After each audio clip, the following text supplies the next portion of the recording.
Welcome to bird media. నేను మీ పవన్ కృష్ణమూర్తి. బెంగాల్లో Mamata Banerjee party ఓటమి చెందింది.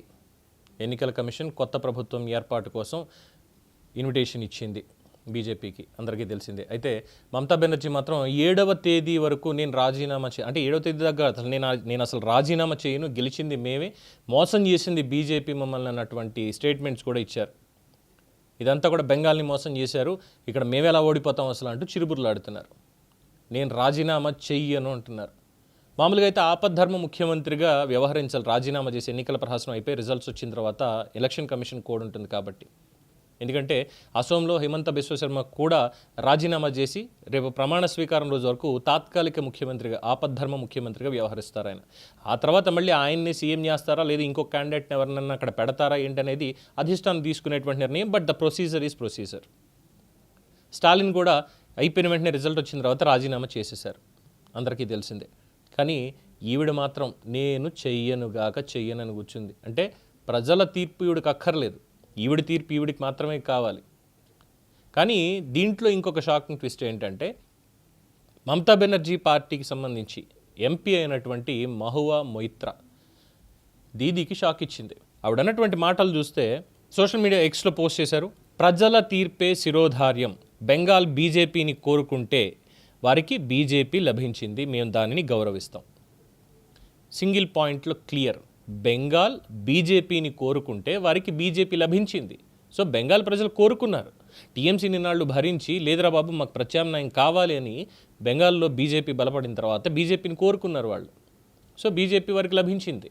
అట్ ద సేమ్ టైం ఊహించని ప్రతికూలతల మధ్య మేము మంచి పోరాటం చేశాం, అందుకు నా నాయకురాలు నా పార్టీ పట్ల గర్వపడుతున్నాను. బలప్రయోగంతో కూడిన మెజారిటీ వాదం కాకుండా రాజ్యాంగమే తుది నిర్ణయంగా ఉండే లౌకిక దేశం కోసం తాము పోరాడుతూనే ఉంటామని స్పష్టం. సో ఈ ఆరోపణలు ఇవన్నీ కూడా చాలా క్లియర్గా తెలిసిన తర్వాత ముందుగా యాక్టివ్గా ఉన్నటువంటి మహువా మొయిత్రా ఆ రోజు పొద్దున కూడా ఎలక్షన్ కౌంటింగ్ రోజు కూడా ఈవీఎంలో ట్యాంపరింగ్ జరిగిపోతుంది, స్ట్రాంగ్ రూమ్లో కరెంట్ తీసేస్తున్నారు అని చెప్పి ఆరోపణలు చేశారు. బట్ ఎప్పుడైతే ఒక్కొక్క నియోజకవర్గం నుంచి అప్డేట్స్ ఆవిడకి రావడం మొదలయ్యాయో, ఎప్పుడైతే ఎస్ మనం పడిపోతున్నాం అనేది అర్థమైందో అక్కడి నుంచి సైలెంట్ అయిపోయారు. అండ్ అందరికీ తెలిసిందే 206 స్థానాలు గెలిచింది అందరికీ. తర్వాత మహువా మొయిత్రా ఏదైతే కాన్స్టిట్యున్సీ ఉందో లోక్సభ కాన్స్టిట్యున్సీ కృష్ణానగర్, ఆ నియోజకవర్గంలో అనేక సెగ్మెంట్లో బీజేపీ గెలిచింది. అలాగే మమతా బెనర్జీ నియోజకవర్గం భవానీపూర్, అభిషేక్ బెనర్జీ డైమండ్ హార్బర్లో కూడా బీజేపీ అక్కడ జెండా ఎగరేసింది. మొత్తానికి ప్రజల తీర్పుని మేము శిరసావహిస్తున్నాం అని ఎంపీ ఒప్పుంది, కానీ పార్టీ నాయకురాలు ఆవిడ మేనల్లుడు ఇద్దరు మాత్రం ఒప్పుకోట్లా. మేమేం చేసాం అసలు, ఇదే మాట మాట్లాడుతూ వస్తున్నారు. అలా ఉంది అక్కడ పరిస్థితి. సో మేము కూడా ప్రజల తీర్పుని ఒప్పుకోనటువంటి బ్యాచ్లోనే ఉంటాం. ఒక టీఎంసీ, ఒక Congress, at the same time అంటే కర్ణాటక మన ఇది కేరళ కాంగ్రెస్ కాదు, లేదా తెలంగాణ ఆర్ కర్ణాటక కాంగ్రెస్ కాదు, ఈవీఎంలతో గెలిచిపోయారు ఇంకోటి మాట్లాడడానికి. ప్రజల తీర్పు అన్నటువంటి పాయింట్ దగ్గరే ఆగారు అక్కడ. బట్ పైకి వచ్చేసరికి మాత్రం ఈవీఎంలు మేనేజ్ చేస్తున్నారు అనేటువంటి ఒక ఫీలరు. ఇక్కడ ఏపీలో జగన్మోహన్ రెడ్డి గారు, బెంగాల్లో దీది, ఇద్దరు సరిపోయారు.